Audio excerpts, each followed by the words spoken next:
There are real dangers that people point to in the immigration debate. Dangers of police brutality, dangers of families being ripped apart. On the other hand, dangers of violent criminals and human trafficking crossing our borders. These fears aren't imaginary, and they shouldn't be dismissed.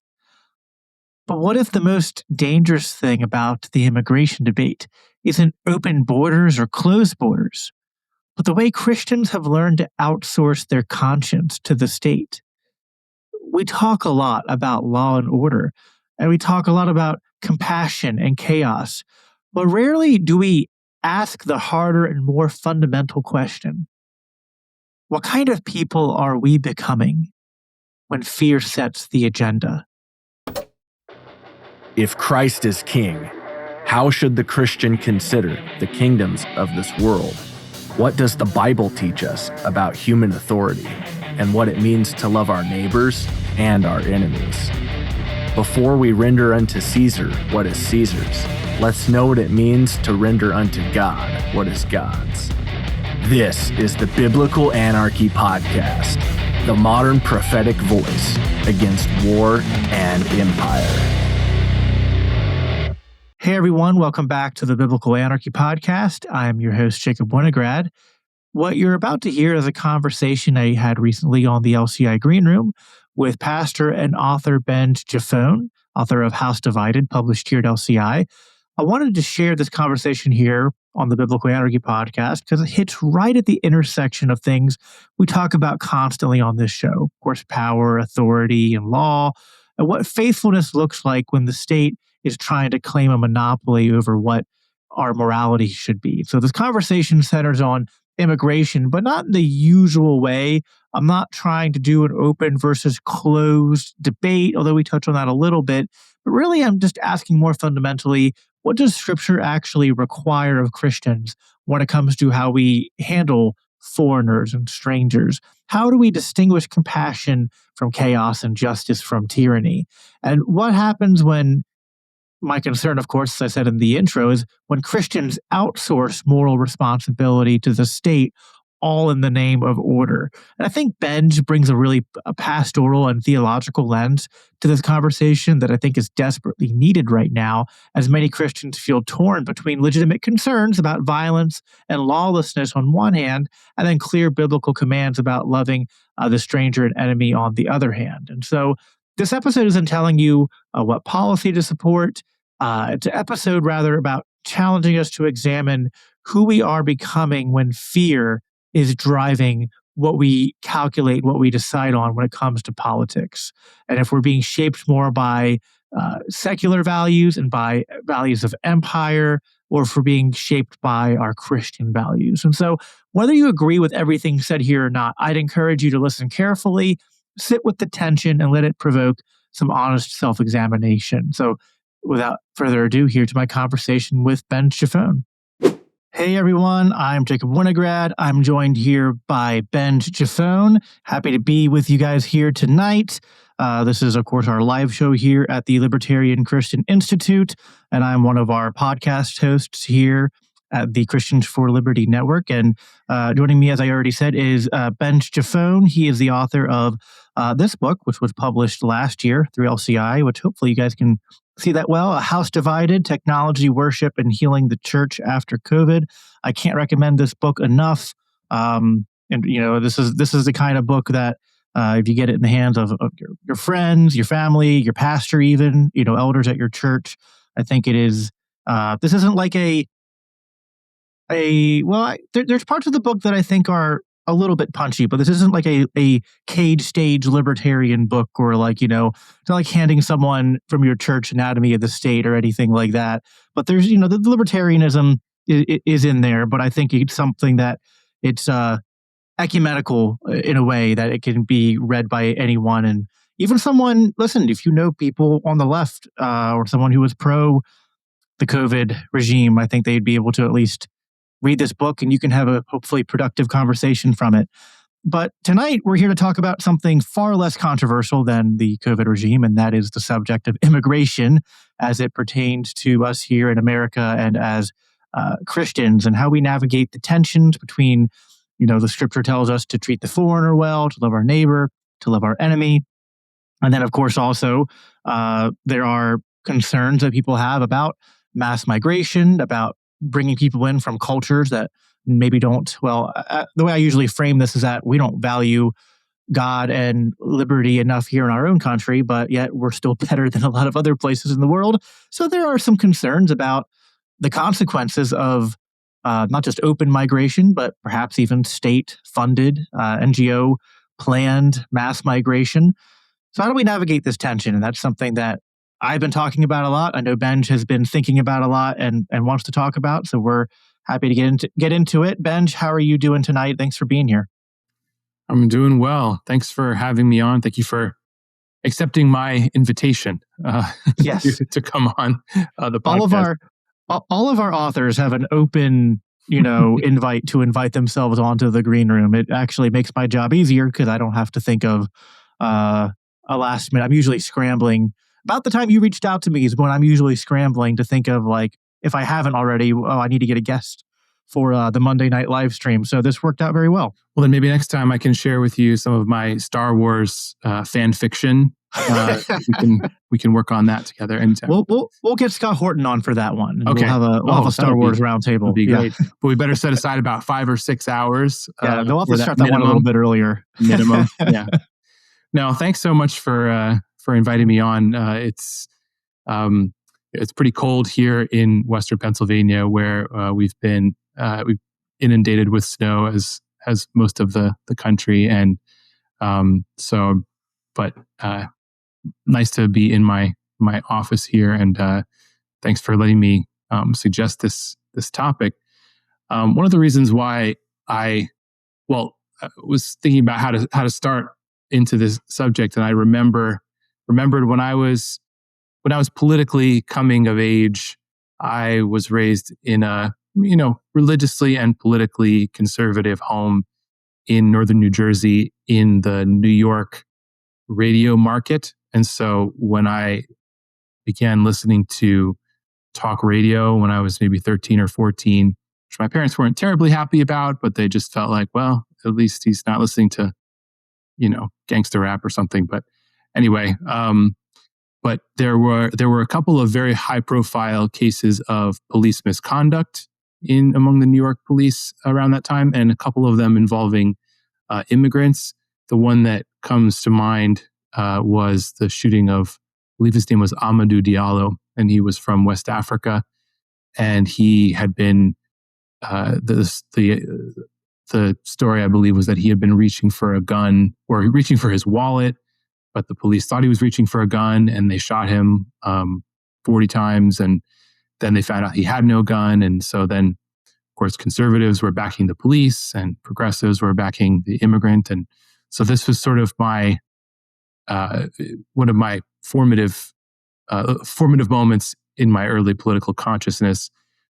And then, though, as I grew up and came to identify more as libertarian and see the benefits of, what libertarians and economists point to as the benefits of immigration, started to see things a bit differently. And then also had the experience, which maybe we can talk about in a little bit, of living in another country, living in Eastern Europe. We lived in Lithuania for 6 years, including through some of the COVID times, including the start of COVID. So if you want to read about what it was like to live in a former Soviet country during COVID, then you can, check out A House Divided. But living as an immigrant, but admittedly a high status immigrant, because I was teaching in a university and had a lot of help from the university with not really assimilating, but integrating and living our life there, but also observing the way that waves of refugees, first from the Middle East, came into Europe and specifically into Lithuania as they took their share of Middle Eastern immigrants. And then the way that Ukrainians were welcomed as refugees in 2022 in the wake of the invasion of Ukraine. So a lot of kind of experiences there that definitely changed my perspective, thinking living in an international context and living as a foreigner in someone else's country. Yeah, I don't have quite the same experience. I think I've always been within our own borders here in America, uh, but there's certainly. I mean, so my dad was a missionary. He did missionary work in Africa, and the church I go to has always been a very missions focused church. And I remember from like an early age just hearing stories. This was before I was even like politically aware, and just even hearing stories back then about the ways in which governments not only interfered with just travel, but even interfered with like missionary work, and how like there countries where there's people starving, and some of this is sometimes because they have enough food there, but their governments take their food and ship it out, and don't and kind of keep their people on very low rations.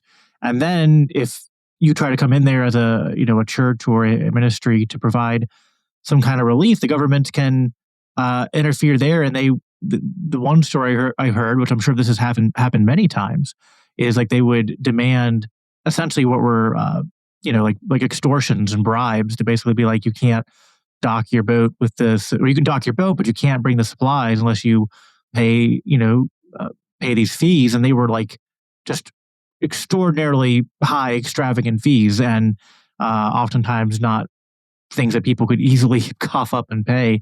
And yeah, I feel like there's a lot that goes into the discussion of immigration. I've been, and COVID relates to this, right? Like your book and what you talked about, like these are not completely disconnected things, because uh, in the lead up to Trump's reelection, libertarians were, as they were always doing, debating each other and talking a lot about immigration. And I'm very understanding of the libertarians who are not for open borders. You have Rothbard, you have Hoppe, Lou Rockwell, Tom Woods, a fair number of people who were in like the Mises Institute, Ron Paul wing of the Liberty movement.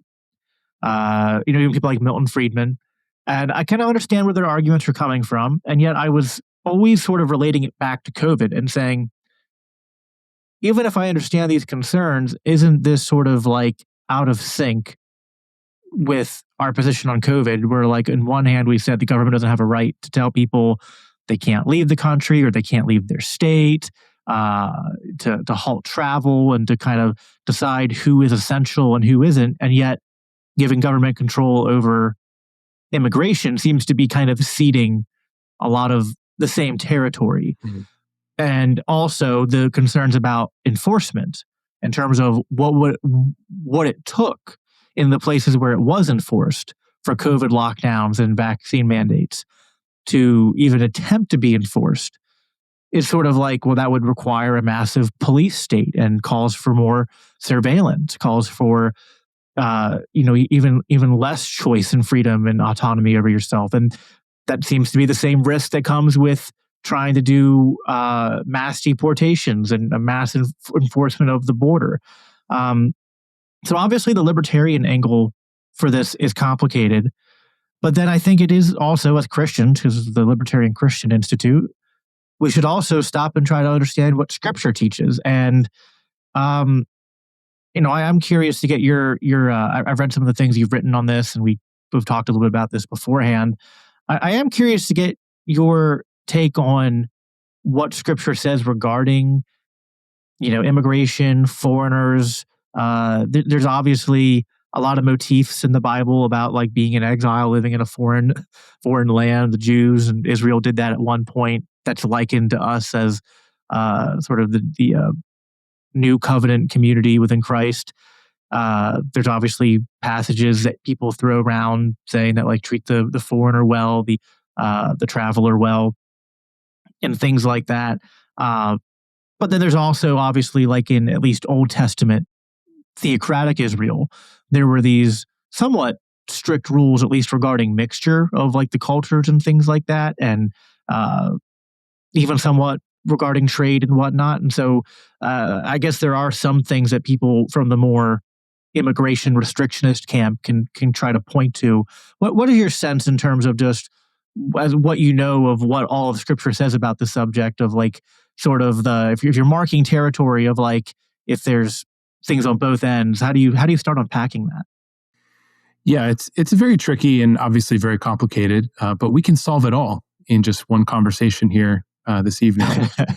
But one of the things that it is challenging is because the Bible does seem to say there you can prove text on both sides. You can prove text passages like in the law in Exodus 22 and Deuteronomy and Leviticus all have something to the effect of you must not oppress the foreigner for you because you were foreigners, you were strangers in Egypt, which is kind of a nice way of saying that you were enslaved in Egypt. Right. But you were foreigners, and so you should know what it's like.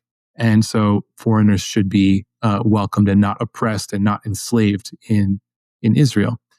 On the other hand, you do have laws that it's not as though immigrants to Israel could come and practice their religion as they would have wished to if it involved things like ritual prostitution and child sacrifice. Those things would absolutely be forbidden in Israel. Or other kinds of there are things that they have to actually obey the laws of the place that they're living in. We also I think there's just sort of a disconnect, or it's very difficult to apply modern categories of borders. And in my own thinking and reading about this, of when we read in the Old Testament and see that let's say if it says something about Solomon having his territory extended all the way north and east to the Euphrates, well, maybe they weren't thinking in terms of like lines on a map. It probably means that there were some settlements northeast on the Euphrates that paid tribute to Solomon, but there wasn't like a line, a bird's eye view map that they were conceiving of that had borders of this is Israel and this is not. Really, it's where were people, where was land that they controlled for farming, where were settlements. And then in terms of the question of intermixture, right, or mixed marriages and things like that, the issue seems to be in many cases not so much race or ethnicity as we conceive of it in the modern age. It's really more about culture and religion and also language to some degree. And so I think that translating either commands in the Old Testament to welcome foreigners without any qualification, or commands not to integrate yourself with foreigners, have to be seen both in terms of in light of the new covenant, in light of what is stated about who are the people of God in the new covenant, which is prefigured in the Old Testament, in the passages in Isaiah and the prophets that have the inclusion of Gentiles. But also we have to translate those principles from the Old and New Testaments together into a modern situation with borders and with a welfare state that for most, like we can't really understate how much more prosperous we are in modern times, and how what we can, in some sense, offer not just the poor of our own people, but also help for immigrants, is so much more than what could possibly have been offered in ancient Israel, where, if you wanted to come from Moab, as say Ruth did with Naomi, you could come, but if you didn't have any land on which to grow food, if you didn't marry into an Israelite family, then all you could do is glean from the corners of the field, which is basically subsistence, but probably less than subsistence because most people were doing subsistence farming anyway on the land that they owned.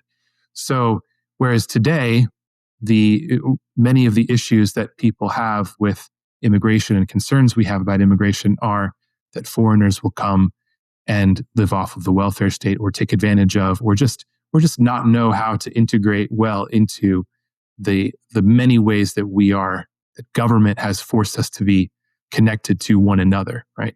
So I think you mentioned Milton Friedman before, but he's the one I always associate with the idea that open borders and a welfare state are not compatible with one another.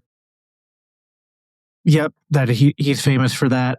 One thing you said, which I want to parse out a little bit more, because I guess I agree in a sense, but I guess this might be a matter of application, was in the Old Testament, the laws regarding mixture being more about, sort of culture and sort of the maintaining. They weren't strictly about ethnic differences.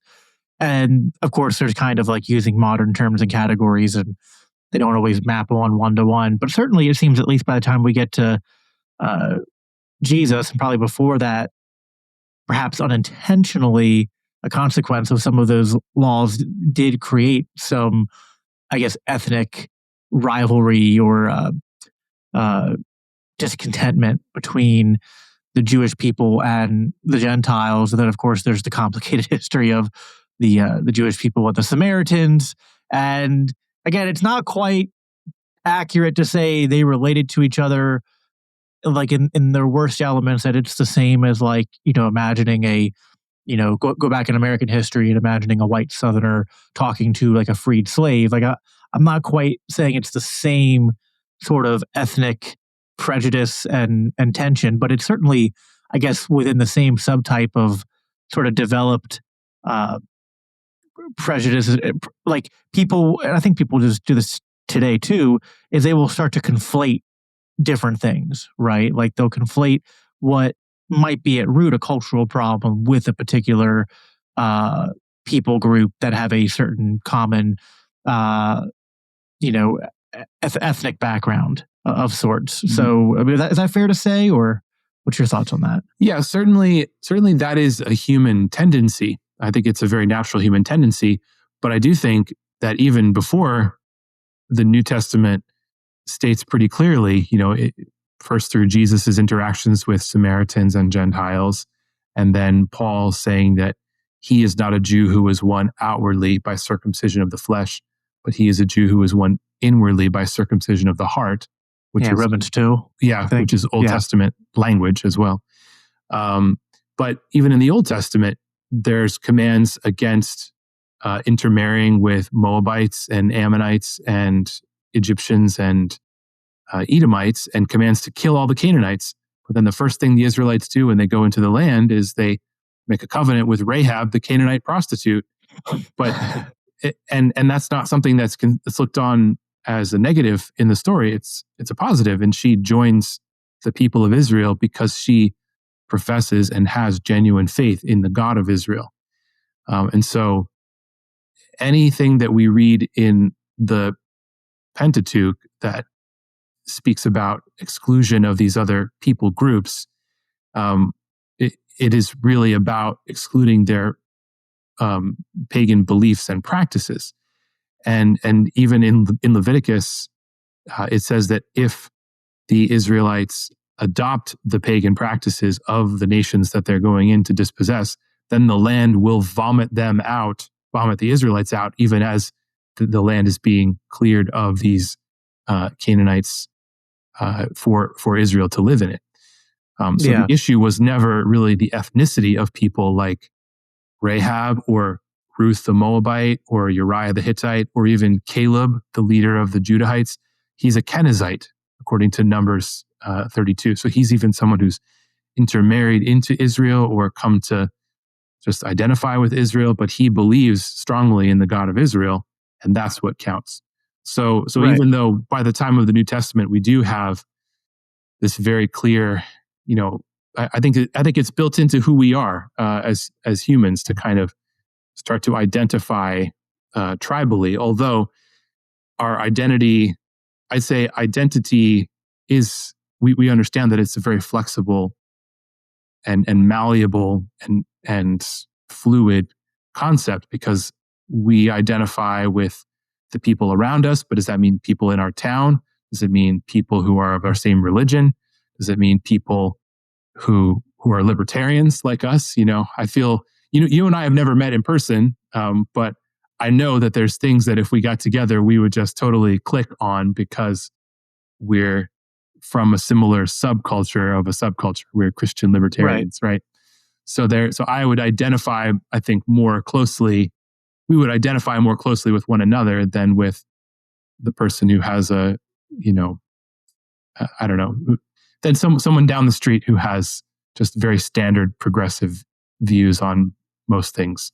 So I think that there's a lot there, but Yeah, no, I mean, this is like we're both reformed, and Mhm. Romans 9 is another famous passage, which at least in part touches on this because Paul says it's not all who are of Israel and all who are descendants of the physical lineage of Israel who are Israel, meaning that kind of hearkening that same idea from Romans 2 that it's always been. Uh, a covenant of faith, not a covenant of works or of just like, I'm saved or I'm counted as special just because of my bloodline alone. That there's something deeper at play there. But I guess there's nothing new under the sun, right? And so people maybe slightly different ways, but still kind of the same archetype is playing out today. And I often, I said there are some in the border restrictionist camp who I can relate to, but then there are others who take it more than a step too far, in my opinion. And they literally, I think, in what I would say is in clear contradiction to scripture, say that they have more in common with atheists and secular people who are of the same race and like I guess like American culture and heritage or European heritage than they do with a Christian living in, say, Pakistan or India or China or from Mexico or something. Which and that's not to say that. I guess it just depends on what frame of analysis. Like there are some things you have more in common with the secular atheist progressive born here in America, but are what should we weigh more? I wonder. And I've interacted, and I know you more, even more so than I have. I've interacted with people of the faith from different ethnicities, different nations of origin, different backgrounds, and that is such a unique element of the Christian experience is to find people who have these different walks of life from this earthly perspective and yet instantly find that kinship and that brotherly and sisterly relationship with fellow Christians from all walks of life all across the earth. And so that's something that I feel like even as we consider uh, what's questions of what's best policy, questions of weighing different principles and figuring out how to resolve tensions that might arise. I think people who are approaching this with the premise that uh, you know, again, I think in contradiction to Romans 9, in contradiction to Galatians 3 and 4, you bring up a good example in Rahab in the Old Testament. It's like we should always be elevating that uh, that shared Christian identity and experience that transcends nationality and culture. Um, and I'm especially aggrieved whether it's war, whether it's immigration, whether it's economics, when state policy is causing harm to Christians even outside of my own country. I'm grieved by that. I think that's something that we as Christians should like if something benefits America but comes at the cost of Christians in another country, I don't know that we can, cheer that on Yeah. necessarily. I think that should be troubling. Yeah. I think we don't always understand or appreciate the degree to which Christianity has liberated us, and to whatever extent Western culture is influenced by Christianity, from tribalism and how bad tribalism really is.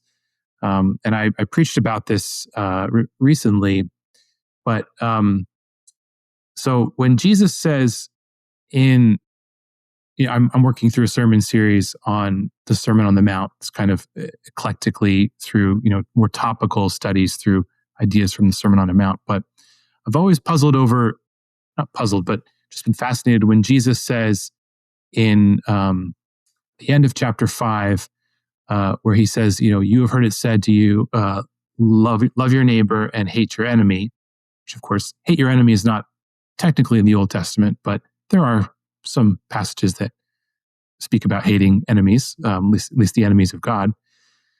But then Jesus says, but I say to you, love your enemies and pray for those who persecute you.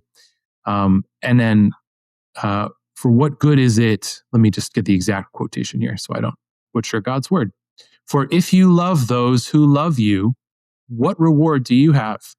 Do not even the tax collectors do the same? And if you greet only your brothers, what more are you doing than others? Do not even the Gentiles do the same? And Jesus is not saying there that it's a bad thing for the Gentiles, for the nations of the world, for us to love our brothers, our clan, our people who are close to us, because that's really. I mean, he does say love your father, honor your father and mother. You're supposed to love your spouse above all other people in the world. You're supposed to take care of your children, or else you're worse than an unbeliever, is what Paul says in 1 Timothy, right? And so he places us in human families and human societies, and those shape who we are, and we care for one another best. Those who are best positioned to care for each of us are those who are closest to us, right? However, if the ethic of Christianity and what Christ calls us to, which is, I will always say, to avoid being a Marcionite, it's always prefigured in the Old Testament as well. Right. But that we shouldn't stop there. We can't just stop there and say that we're going to love those who are members of our tribe. We have to love our enemies. We love those who are not members of our tribe. And what Christianity was able to do, has been able to do, building on the foundation of the Old Testament, is this idea that all human beings share a common descent and are made in the image of God. The Israelites were very unusual in the ancient world in that their book that tells about the origin of humanity says that basically all people are, even the Babylonians, even the Egyptians, even the Canaanites, are all descended from the same human pair. And actually, the Israelites are kind of latecomers. They're not as ancient as peoples like the Egyptians and the Canaanites and the Babylonians. And so, whereas other cultures thought of themselves as either being the special creation of their God, and so they were inherently better than everyone else, or that different nations were created by different gods. So this is a revolutionary idea that all human beings are made in the image of the one God, and so all bear His image and are worthy of respect and love in some fashion. So this is, and I think if we don't appreciate how even our idea, you mentioned before, corruption in different countries where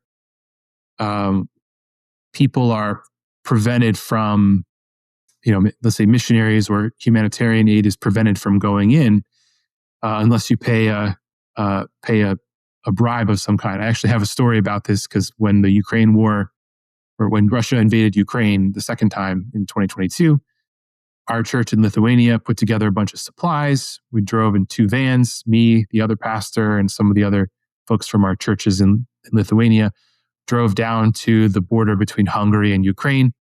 And we were going to bring those supplies into the country. And then our church partners in Western Ukraine who couldn't leave the country were then going to take the supplies further into Ukraine.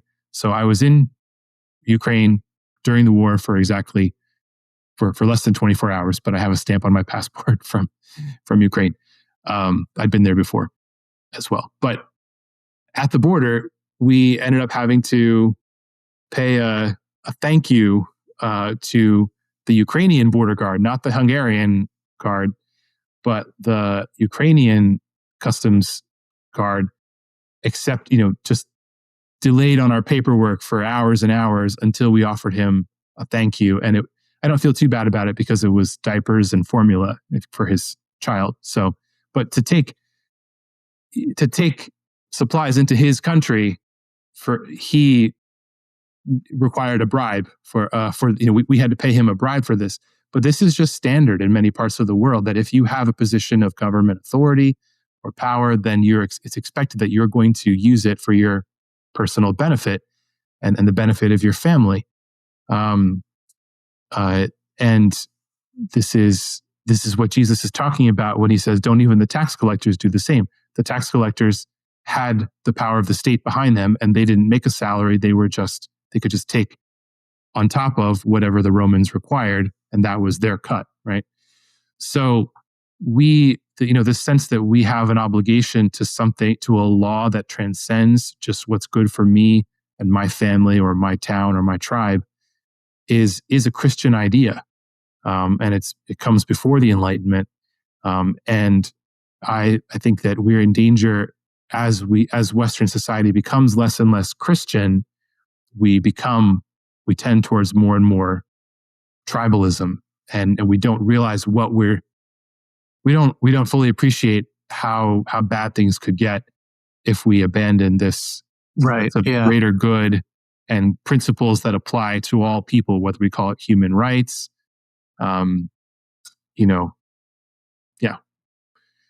principles that apply everywhere and to all people. If we lose that and in favor of tribalism, we're not going to like where that goes. I wholeheartedly agree.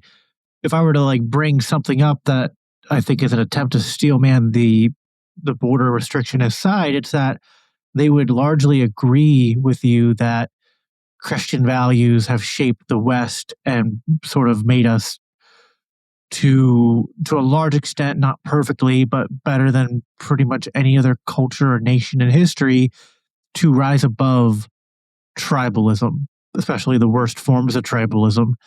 And yet there are parts of the world that still operate that way.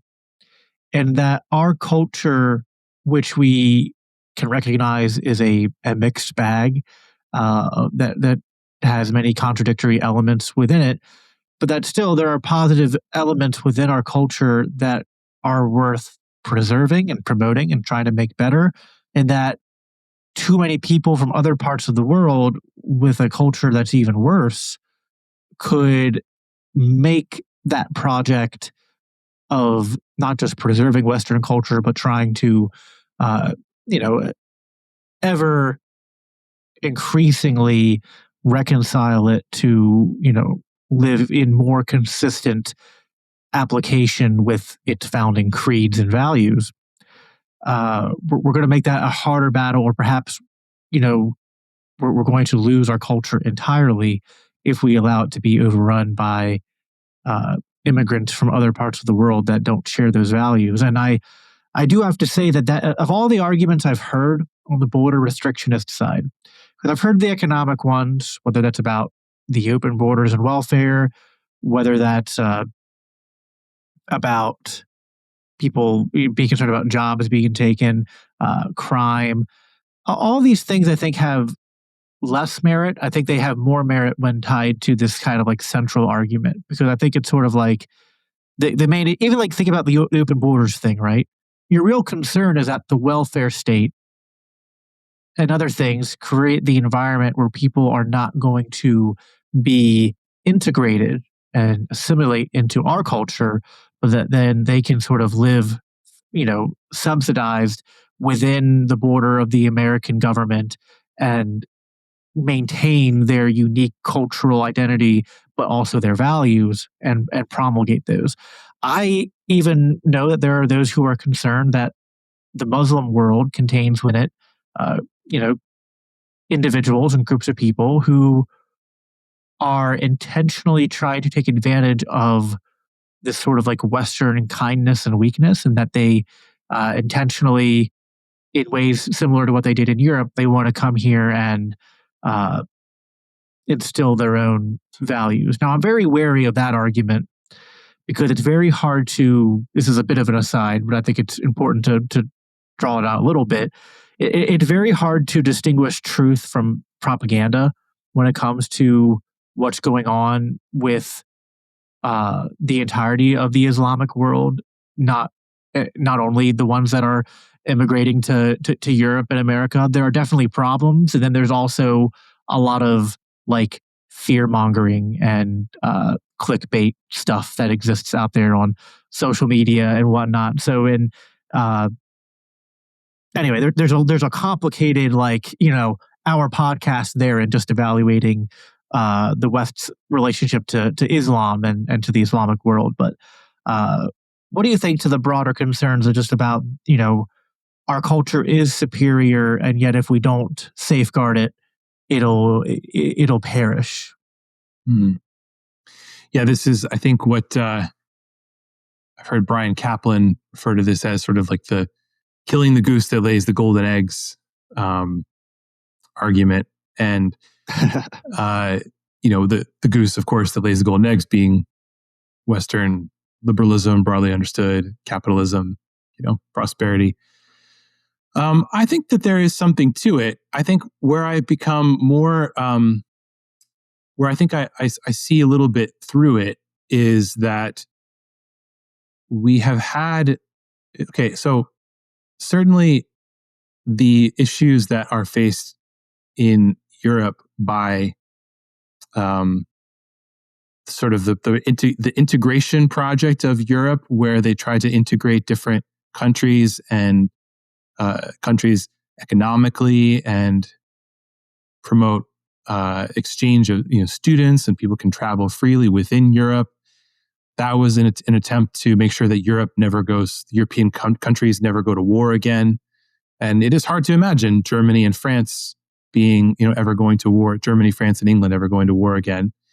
So that's been largely successful in a continent where the worldview and the values have been shaped by Christianity, and so the collision of Islam into Europe is a different matter than what has happened historically in the United States, where we have had mostly South and Central Americans who have typically a Roman Catholic heritage, or Asian immigrants who have maybe values, especially family values, that are at least similar to, or even sometimes even more conservative, socially conservative than many Americans of European descent. So I think there is something to this question of which immigrants are we bringing in. Where I find it a little bit, that rings a little bit hollow, though, is that I don't think we do such a great job in the United States of promoting those values. And if we had a more, let's just say, broadly speaking, a more libertarian, most people in the United States are not libertarian. Maybe we have sort of a libertarian streak, or maybe more libertarian than other parts of the world, more liberty-minded, freedom-minded. But I don't think your average American is really that thinking in terms of like, well, we really have our constitutional norms and our, values. I mean, there's sort of like, this sort of bundle of myths that we learned in school about our founding and what we're here to do. But I don't think that plays a very significant role for most people in their everyday lives. And you can see this based on how they vote and sort of many of the choices that we make. And so when our culture was strong, if we look back to a time when maybe the government was not as much of an intrusion in our lives, and our culture was stronger, where people were forced to sort of stand on these freedom values more, I think actually we were better able to integrate and assimilate people from other cultures who didn't, because we had lots of Europeans, people immigrating from statist countries in the late 19th and first part of the 20th century, and they eventually integrated. But I think that as our culture actually is weaker than it has been in all those ways that you described, then we become more anxious, and it's easy for us to blame immigrants for pointing out the flaws or the weaknesses in our culture. It's easy to blame the Somalis in Minnesota, and I'm not defending those things that certain people of Somali background or immigration have done. But there's plenty of Medicare and Medicaid fraud, plenty of welfare fraud all over the country. And it was this particular, conflict that led, I think, it was very, very noteworthy in the news because it related to immigrants that has caused these most recent ICE crackdowns and predictable clashes. And whereas if we really were concerned with strengthening our culture and rooting out fraud and maybe limiting the welfare state, then we wouldn't have so much resistance, or we wouldn't have as much of a problem integrating immigrants into our culture. I don't know. Does that make sense? I think that makes sense. I have an analogy, which is not perfect. No analogy is. But to me, it's kind of like going to like an elder and saying, well, I can't let my wife go to work because she's going to flirt with men at her workplace and be less faithful to me because she's dissatisfied in our marriage because I haven't taken her out on a date in a long time and I don't pay attention to her needs. And I'm also like, I'm watching pornography. And so it's like, imagine like, you are not protecting your marriage, not loving your wife, and then trying to control her when, maybe she is, because of the weakness of the marriage, being tempted in certain ways. But then the response needs to be to restore the marriage, not to enact a unfounded right to control your spouse's actions in that way. And I think that's kind of what's going on here, is that we're dealing with the sort of fallout of kind of what, ironically, some conservatives and what people call themselves Christian nationalists are wanting to go back to, which is this sort of like not a real Christian nation, not a nation that's like Christian from the ground up, but rather one that seeks to sort of reclaim this sort of nominal Christianity, almost, that's enforced on the public square, but that it's it might be a nationwide, but it's only it's only an inch deep. It's not penetrating into the hearts of people, and that. So yeah, like if you don't do a good job at doing the main things as the American church, and the culture, to just say it bluntly, goes to crap as a direct consequence of that, it's easy to blame other people. It's harder to blame yourself and say, this is my fault. I need to correct this. And I got to correct it the right way. Taking shortcuts to correct a problem aren't going to fix it. And, using beyond just what we can talk about in a minute, which is like, you and I would agree with a certain outlook on what is the correct role for the civil magistrate to play in a society. And we would say that, there might be limited overlap with some immigration concerns, but overstepping kind of a strict view of law being tied to aggression is going to, it's going to be unbiblical. It's going to be an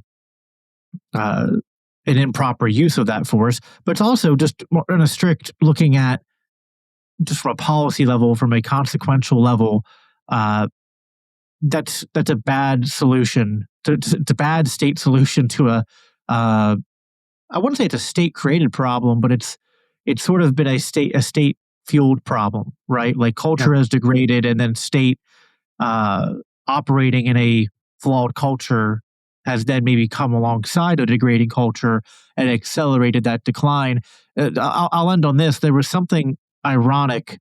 I had interaction earlier today in a private group chat, and the person was telling me, because I had shared I was doing this live stream, and they were like, well, we don't care about immigration anymore. The thing that matters, they said, I'm not going to dox anyone. I'll just read his response. He was like, he said, we moved on from immigration. ICE is based, and I hope they 1,000 times their efforts. But the bigger issue is the thousands of satanic pedophiles who are running the country and controlling every media apparatus with more than 10 viewers. And I was like, So wait, you think the country is run by satanic pedophiles, and you think it was a good idea to put the satanic pedophiles in charge of who can be in the country and who can't be? I was like, Yeah. because that's just like, again, I think that's the problem is the more we outsource these problems and we want the solutions to be coming from government, you're going to reap what you sow there. Right. No, certainly. I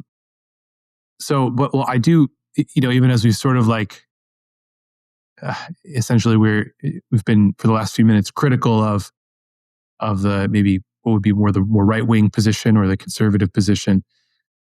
I will say that so much of what we experience with immigration, conflict, and lack of integration in this country is a government created program, and that can be laid at the feet of a certain kind of, I want to choose my words carefully here. I'm struggling to find the word, but because in a sense I identify with, personally being having a high tolerance I have very, very tolerance for other cultures. I love learning about other cultures.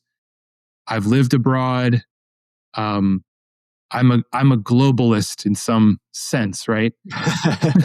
but there's a globalist ideology that sort of says that, when you hear slogans like "no person is illegal" or that everyone should be able to come in and claim asylum, the reason why we have these conflicts is because I think there's a broken system that neither party wants to solve, and then there are people who I think do believe that not just that anyone should be able to, that we should have more immigrants for economic reasons, but just sort of in principle, it's good for cultural distinctives to be weakened and culture to be undermined. And so this is where, and I do think for political reasons, there is evidence that government, previous administration was encouraging more and more immigration, and then would have people come and claim asylum with a very flimsy, non-adjudicatable, whatever, if that's even a word, make a claim, and then essentially be allowed to stay indefinitely until we can adjudicate their asylum claim. Now, I'm supportive of people seeking asylum, but most people who are coming to the United States are not seeking asylum in the strictest definition of the UN Convention on Refugees and Asylum, right? So they are. We have a broken system that doesn't allow people to come here and specify what exactly their rights and responsibilities are if they're an economic migrant. And then we have sort of ideological actors trying to kind of push them into a society in ways that trample on and are not respecting of the rights of people who are here. Yeah. Like when I was, just to kind of compare, maybe it helps put this in perspective. When I was an immigrant, again, a high status foreign national in Lithuania, a poorer country, I came from the United States. I was teaching at a university, so I'm not saying it's exactly the same, but I learned what my rights were and weren't. I sacrificed certain rights to privacy because there's lots of surveillance cameras everywhere in Europe. I had to register my car. I didn't import a car, but I bought a car, and I had to know, do I have the right to buy a car? Do I have to get different driver's license? I had to learn how traffic laws are enforced. I had to pay taxes on the income I earned, and that high taxation went into their social welfare system that paid for our healthcare. And because my wife wasn't working, we had to pay additional for her for insurance, which wasn't that expensive, but she wasn't covered under the system. So we had to buy insurance for her. And so these are all, and I knew that if I didn't follow these rules, and even during COVID when I was there, and maybe if I were in America, I would have had more of a leg to stand on in disobeying some of the rules that I felt were unjust because it's my right as an American. Well, my right as an American doesn't entitle me to anything in Lithuania other than that I get deported to America if I disobey the rules. Right. So I think other countries, Lithuania doesn't have as big a problem with people coming illegally for economic reasons. They had a wave of immigrants that the European Union accepted in the wake of the Middle Eastern crisis. Those immigrants did not find a very welcome reception in Lithuania. They all then disappeared at one point, and the speculation was that they burned their documents and drove to Germany and filed for asylum again, because basically let's roll the dice again, because we lost the bet. We lost the first time. We ended up in Lithuania. Although we did have some people from the Middle East who were part of our church in Klaipėda who were integrated above there. But I feel like a lot of this is sort of also like when you're comparing the American government to a lot of these European countries and Eastern and Western ones and their sort of policies. Like, because not, even though we're libertarians and we're generally anti-state, not all states are created equal. Mhm. And Lithuania having a immigration policy is not really apples to apples when you do a comparison between that and America doing it. It'd be more like if we compared it to Pennsylvania having a border policy. I don't even know how big Lithuania is. It might be even smaller than Pennsylvania. I'm not sure. It's geographically slightly larger, but has only 2.7 million people. So it's like less than the Philadelphia area. Sure. So, but you get my point. Like we're talking about a much smaller region with much less people. And so like centrally planning for 300, whatever it is, 30 or 50 million people over what is like half a continent versus one small, state is a much different task, much different sort of machination. There's also this sort of. Well, can I just say, I'm not. Sure, really quick on that. Yeah, really quick on that, though, that because the European Union and most countries in the European Union, including Switzerland, which is not in the EU, are part of what's called the Schengen zone, or they're signed on to the Schengen agreement.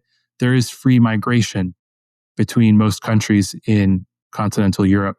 And so if you are admitted into Europe or if you get in illegally, then no one's going to stop you at the border from Italy into Switzerland, or Switzerland into Austria into Germany. And so it is sort of a sense, it's more like the United States now than Europe was 20 or 30 years ago. And so once you get in, you can kind of go anywhere, travel anywhere, but the question of where you can have benefits and rights, and which nation, which member state is going to give you the best deal in terms of living situation and benefits. That is kind of like shopping around within the United States for which state has most state level benefits.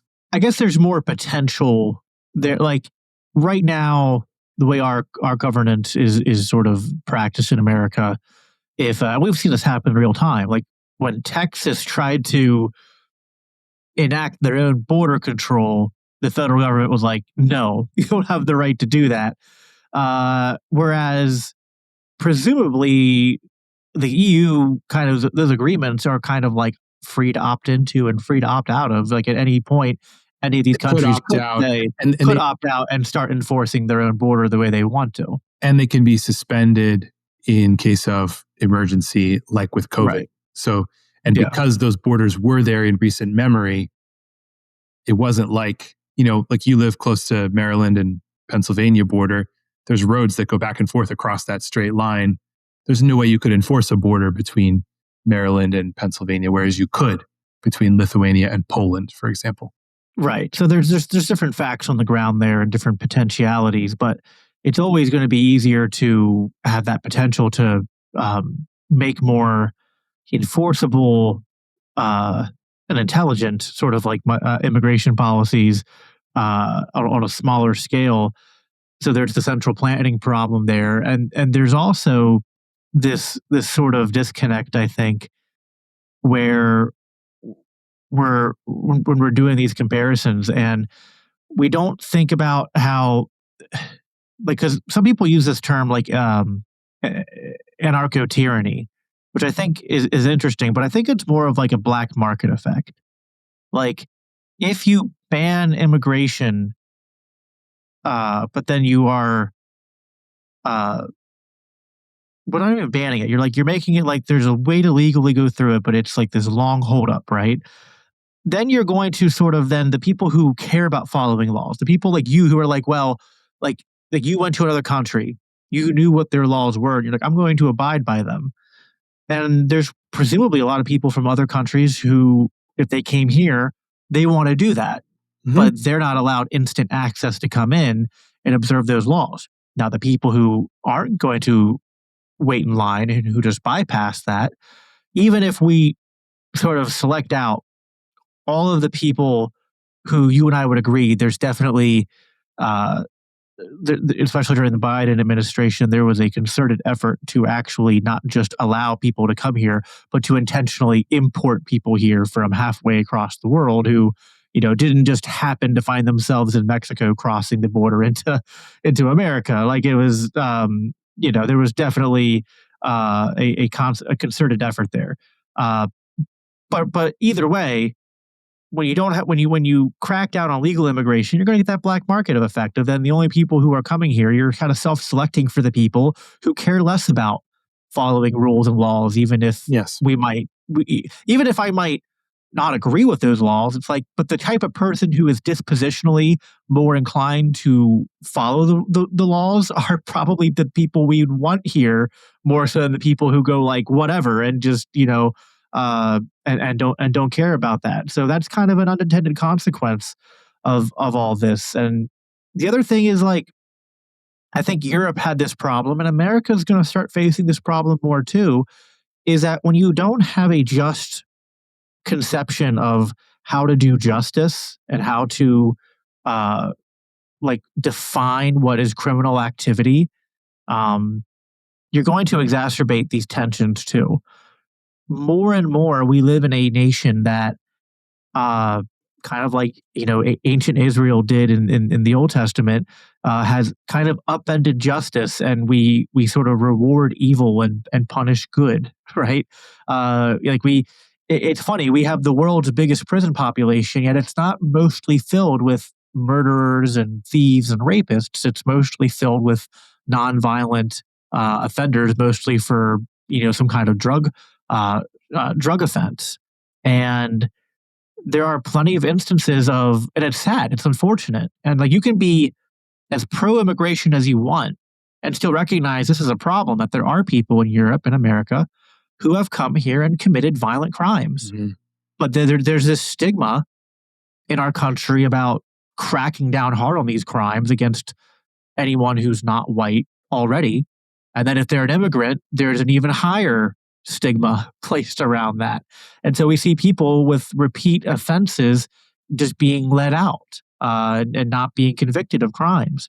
And that exacerbates all the other things we've talked about too. And certainly it's not a biblical view, which I think this is kind of the weakness of the more left leaning or progressive or even libertine view on the immigration, where maybe they might have something I relate to more in terms of being more on the open side of things, but yet they still have a flawed view of criminality, and so they're kind of like, we're not pro chaos, right? Like I host the Biblical Anarchy podcast, and I have to usually spend the first 20 minutes of any conversation where that word gets brought up explaining how that doesn't mean chaos. Anarchy And that doesn't mean what you think it means. Yeah. Right, exactly. But what the left, it is certainly true that the policies that the left is largely responsible for pushing here in America have created chaos in our immigration system. And so it's certainly like, if someone is looking at our immigration system of the last 20 years and saying, I don't think that's right, I'm sympathetic to that. It's like, I don't think that's right. It's not promoting the sort of like voluntary movement of people among normal market and voluntary signals and mechanisms that promote human flourishing. It's very unnatural on all levels, and there are mass influxes of people in ways that don't promote and we're generalizing here, painting with broad brushes, but this does, I think, at root, boil down to almost a confusion of the role of church and the role of state, and or the role of civil governance. Which, maybe I'm doing a meme here where the libertarian, boils things down to that. But I do think that at root, that is kind of like, that is the equation that if we don't solve as the Western church, then all of these problems, whether we're talking about what happens when pandemics happen, what we do about the movement of people, what we do about our currencies, what we do about war and conflicts between nations, none of these things are going to get any better until we get that equation right. Yeah. No, I think, and this is where, for me as a pastor, I'm a transitional pastor at a church in Erie, which is not a large city, but it's a city. And so it's kind of in Pennsylvania, like a pretty mixed politically place to be. And, I'm in a conservative, but respectable conservative. What I mean is sometimes I feel like we're a little too fearful of holding non-respectable positions. But people who have both compassion on immigrants and people who suffer for, have been dealt a rough hand in life, but then also people who are scared about violence and crime, and people who are just grieving when they see conflict and people shot in Minneapolis. But this is the consequence, in a sense of, this is where I think where's the value added for a Christian and libertarian voice, is to say, look, local authority, this is predictable when you send people with guns to enforce laws, but then what if you had states and municipalities that were cooperating with ICE when they have someone who's already committed a violent crime, if they were to hand them over to ICE for deportation, which I think even people who are very hard line on immigration and want to see everyone who's here illegally deported, and people who are, want to see more immigration. Most people agree that violent illegal immigrants, people who've committed a violent crime, should be deported or should face some sort of punishment. They shouldn't just be let out. But then by refusing to let ICE deport those people, then it creates a situation where they have to go find them, apprehend them. They face resistance in the community. And so then these, as libertarians have been talking about, police misconduct and unproductive interactions between police and citizens for a long time, these things will happen. And that's not to say anything specific about what happened to Alex Preddy or Renee Good in those situations. But if it wasn't them, it was going to be someone else. There was going to be something there. So I think we have a situation where I do think that there's people who have good intentions, but they have then their compassion for foreigners has been, it is, as you say, a kind of a mistaking categories of the state and the church, or the civil magistrate and the church. So it doesn't, just because you can both support a civil magistrate keeping order in a jurisdiction, whatever that means, and also love the foreigner and the stranger who's in your midst and show them hospitality. Those two don't have to be in conflict. But until we sort that out, we're going to either harden our hearts towards people who are different from us, which is not what we should do biblically, or we're going to just tolerate anything that anyone does and say we have to protect the stranger. Compassion and love for your neighbor and compassion and love for your neighbor and for foreigners can't become lawlessness, and yet we can't substitute proper order with tyranny just because we don't want chaos. Because tyranny just breeds more chaos, right? That I think we're kind of seeing that play. Like this whole situation with the shootings that happened with ICE. It's one of those things that's really tough to judge because it just feels like both sides are kind of like they've lost their minds, and I don't know how to like properly weigh in on it because on one hand, like I'm watching ICE agents just completely mishandle situations and use violent means that aren't warranted, and I think a lot of these people are untrained and they're entering situations I don't think that they should be entering, that they're not prepared for. Yeah, But there's also and they're held to a higher standard than citizens too, because they wield the sword. exactly, So regardless of how disrespectfully you're treated, regardless of what if you're an agent of the state, you're held to a higher standard because 100%. And yet it's also like no one. It's like I agree with you. I also would like I guess the little bit of not really pushback, but like the wrinkle there is that you should be held to a higher standard, but nothing magical happens when you wear that badge that gives you superhuman restraint to deal with what is actually like I don't excuse the leftist agitators and protesters who are acting like who are not protesting tyranny in a way that I think is like above reproach, right? Right. Like which I think as Christians what we're called to do. We can oppose tyranny and engage in civil protest in a way that doesn't invite criticism on us, that doesn't make us easy targets.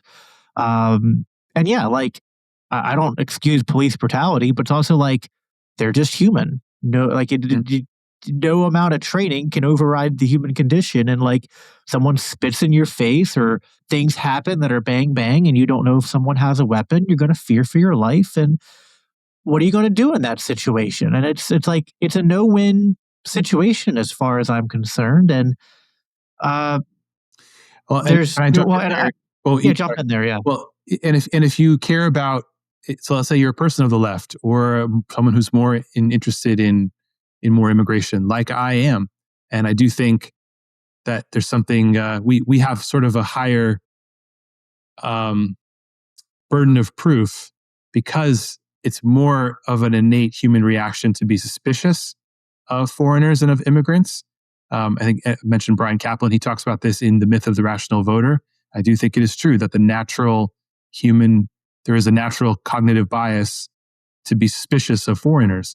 So if we, as let's say, as libertarians or as Christians or as just people who are more progressive, if we think that it's objectively a good thing that America should accept more immigration or that there should be more openness to immigrants, then this is a really bad way to get people on your side because you are defending the least sympathetic immigrants and you're putting yourself in a way of you're obstructing law enforcement trying to supposedly apprehend the worst representatives of your cause, and then you're not going to get people on your side.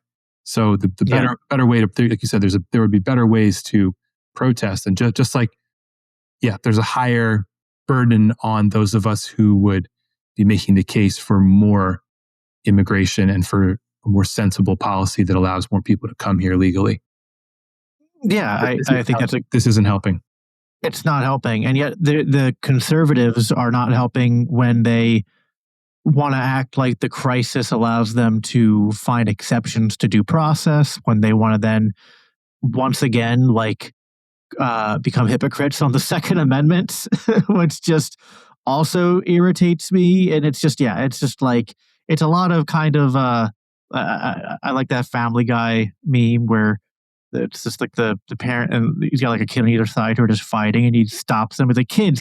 He's like, you're both awful. And that's kind of how I feel watching this situation unfold. Cause I'm just like, I don't know who to support in all this. It's like, I don't support the ICE agents and conservatives who are like not just targeting. They're trying to target some of the violent offenders, but they're not doing a good job of that. They're not using due process. They're detaining a lot of people for years, sometimes, months at a time, without due process, putting them God knows where. Sometimes, Yeah, if they don't shipping get them to deported countries, not even the countries that they're from. right, Just like, and let's have a personal prison in El Salvador or wherever. Like, and then there's this ridiculous. other. I mean, and this is the bicentennial year of America's founding, and the Semi-quincentennial.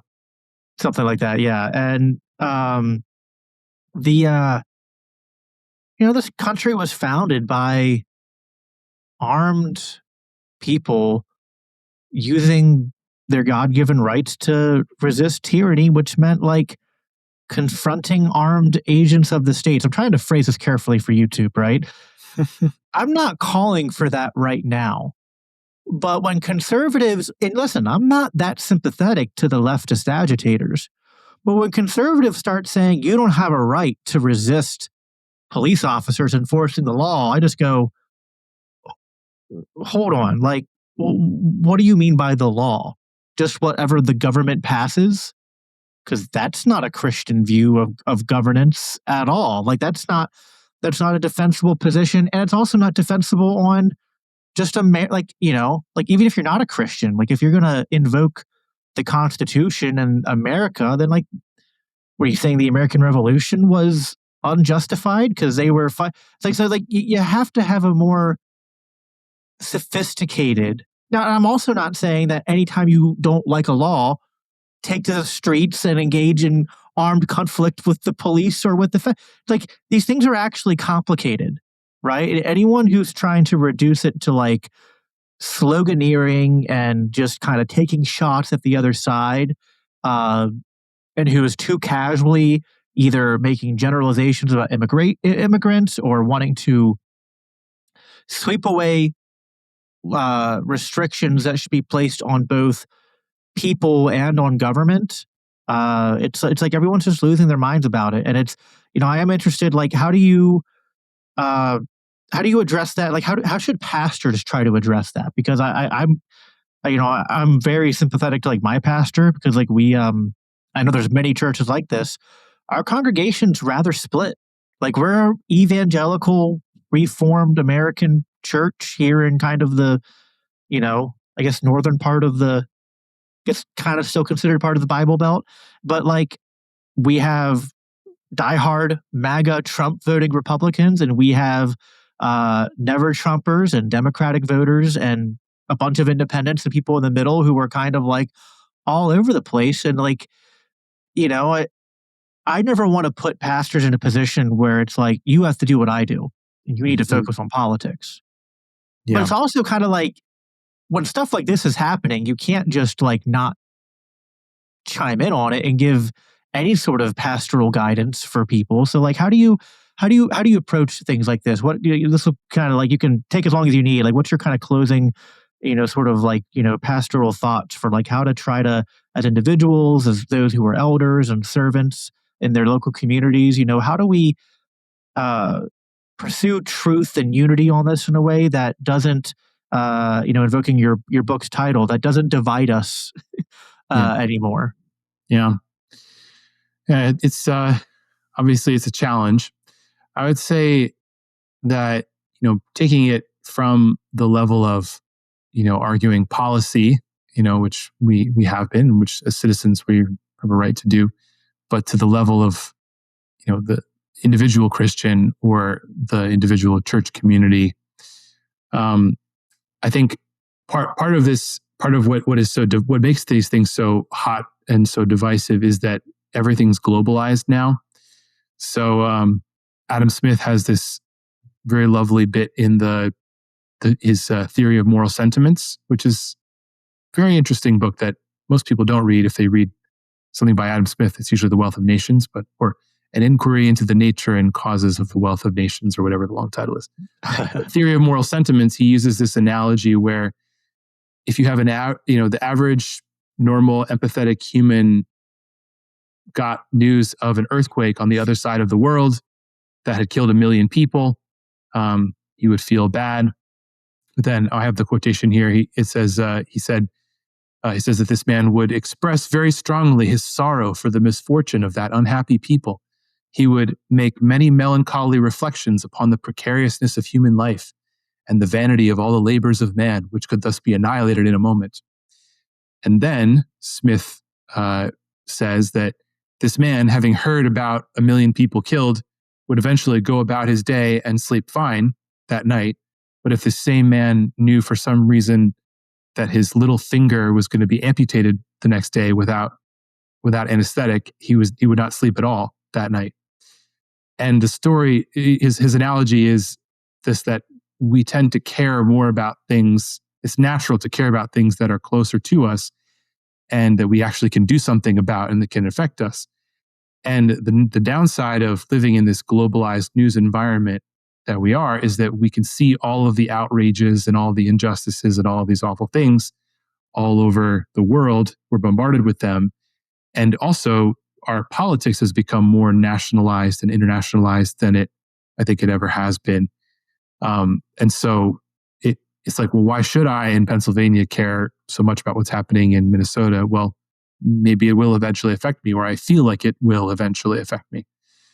So I think stepping into, acknowledging those challenges of our present situation as Christians in 21st century, I'm still in the 20th century, 21st century America. I think we need to weep with those who weep. It is appropriate for us to always remember that these are people that we're dealing with here, right?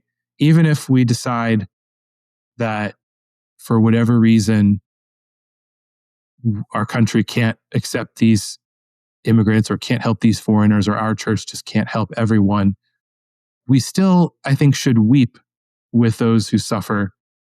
And that is something that places us close to the heart of God, because God sees human suffering and weeps, whatever the cause, whether it's self-induced or induced by others, or the brokenness of the world. So I think continuing to empathize with people in the way that God does is important for our character and to keep us from becoming hard-hearted. The second thing I think we need to do is always recognize that we can help some people, and we can help those whom God brings across our path. In the parable of the Good Samaritan, which Jesus told to illumine the question of, well, who is my neighbor? If I should love my neighbor, who is my neighbor? Well, the Samaritan is my neighbor, but the Samaritan loved the Jewish man who he found on the side of the road, and he was the man that he found on the side of the road. He didn't have to go somewhere else to find him. He was the one that he came across. So he loved that man that he came across and took care of him. And so insofar as it depends on us in our day-to-day lives and in where we live, we should love our neighbors. And sometimes that includes my enemy is my neighbor, right? And then I do think there is something that's important about organizing with others proactively to help others, not just within our tribe, but even if it's in a symbolic way or even in a small way, to have your church or your community be active in helping people who are explicitly different from you, whether that's supporting missionaries or humanitarian work overseas or in a different part of the culture, of our country. If you're in a rural area, maybe doing urban missions. If you're in an urban area, someplace that's more in Appalachia, it's underprivileged in some fashion, but seeking proactively to serve those who are different from you in the ways that you can. I'm not talking about government. This is really where there's, as we know as libertarians, there's a lot of ways that government crowds out the love and charity of human beings and private charity and churches and civic organizations. So let's not let government crowd us out in that regard. And if we do these three things, if we maintain a proper empathy that is keeping with the character of God, if we help those who come across our path and then organize in different ways to help those who are different from us in ways that actually are genuinely helpful, then I think that we will vote better, we will speak better, we will be prepared to share the gospel with people who are different from us and who are from our tribe as well, whatever that means. And so because we will be becoming more Christ-like in our attitudes. And I think that that's really the answer, right? It's not that liberty for its own sake is the hope of nations. It's that Christ is the hope of nations and individuals. And liberty is the context in which we are able to live the lives that God has appointed for us to live. But liberty for its own sake, it's not just for its own sake.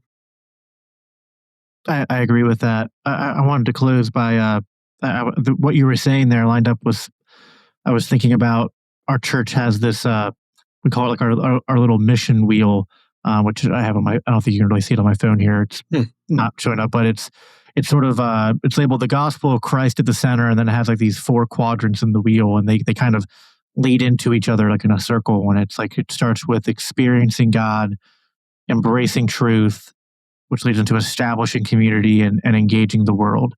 And I think that if we are, truly understanding the gospel, and we're truly experiencing that transformative power of the gospel in our individual lives, and we're trying to embrace the truth of what Scripture teaches us, then when we go out into the world, when we go to establish community and to, engage the world around us, we need to be praying to view people in the same way, like with the same heart and the eyes that the Father views us. And on the thumbnail for this episode, I included a animated version of these protest signs I've seen around, which I think sometimes are held by more progressive Christians, and they probably are bringing some baggage into this that I don't want to associate with. But the phrase itself, I think, is a powerful one, which is just asking, who would Jesus support? And I think that's just, I always want to, this is, I think, first and foremost a libertarian critique, but I've kind of co-opted it to it's like combining it with what I was raised with, the what would Jesus do kind of sloganeering from the 90s. And it's like, at the end of the day, if politicians are just people, police are just people, we as voters, we're voting for what government does, but what government does is people doing things. Then it's like, if we're imagining that what we're doing is being watched by Jesus, by our King, then it's like, imagine yourself explaining to Jesus what you're about to do and why you have to do it. At the end of the day, if you're saying what I need to do is justify to Jesus sending these armed men into this apartment building and threatening violence against this group of people because of, it's like, what's leading your heart at that moment?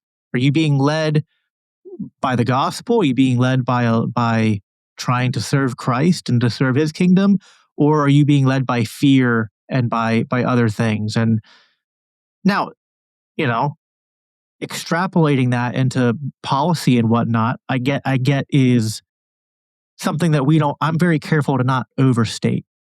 I'm not saying if you're not a full-fledged Rothbardian anarcho-capitalist tomorrow that you're a bad Christian. I actually think that it's more about, I think there's a lot of Christians who do genuinely want to follow Christ. And I think what both of us are trying to say, different angles here, but the same message is just try to do that and apply it consistently across the board. Let's approach these discussions about policy from that same foundation. If we want this to be a Christian nation, that has to start with us as Christians living as Christians, doing those 4 things I just talked about in a way that honors Christ. And so that's I guess the message I want to put out there. I appreciate you being here, Benj. Of course, we'll again plug your book, A House Divided. People can go to, I think it's still up, housedividedbook.com if they want to find that. Is there anything else you wanted to plug or closing remarks before we hop off? Well, yeah, actually, now that you mention it, so behind me, I could see over here is A House Divided. They're standing there. But I also last year happened to, like Cody, publish 2 books. And this one is up here. It's called My Salvation is Close at Hand, Isaiah 56 to 66 for the Church After Christendom. And in this book, it seems like these wouldn't be related at all, but I feel like there is some overlap in terms of using Isaiah 56 to 66 to explore or bring out of Isaiah 56 to 66 truths about who we are as Christians and what we are called to that are applicable in a church context, in a social context after Christendom, where we live sort of, or at least in a declining Christendom. And I do have a section in the conclusion about what does it mean? What should we as Christians be thinking in terms of our relation to those outside of the United States, the nations? Are we? I think there's some provocative or evocative and helpful ways of thinking about how do we apply Scripture in a modern context, especially with respect to immigration and welcoming of immigrants, and then also gospel and empire, and whether the role of the United States, have we become sort of, are we Assyria now? Is it right for us to think of ourselves as Israel, as the city on a hill, or are American Christians called to think of ourselves as a remnant within the exile of Assyria or Babylon? So if you got salvation close at hand, or My Salvation is Close at Hand, salvationcloseathandbook.com, or housedividedbook.com, or you can just search for Benjamin Giffone and you'll find both those books. So I do kind of see them as it's appropriate that they came out within a month of each other. So I haven't checked out the second book yet, so I'll have to do that. But yeah, again, I really appreciate your writings and your insight. I think it's really important that we, again, just to gush a little bit more on A House Divided, the book I have read, just recapturing what it means to be the church, what it means to do church. All this talk about, we talked a lot about culture and setting things right, and I think it kind of starts there. Reclaiming what it means to do church and the importance of church, and so I mean, I say that as a low church Reformed Baptist, but still agree with the message. Okay. Everywhere I say sacraments in there, I also say ordinances. So right, yeah, make you Baptist folk happy. Yes, you're very, very ecumenical that way. But yeah, awesome. Thank you, Benj, for doing this. Thank you, everyone, for tuning in and listening. You can, of course, find all of our episodes, all of our podcasts by going to christiansforliberty.net. Here in the green room, if you want to catch us live, we're live here every Monday night. I'll be back here again next Monday. Every second Monday, I'm doing a crossover green room with the Liberty Dad podcast. That's D.L. Cummins.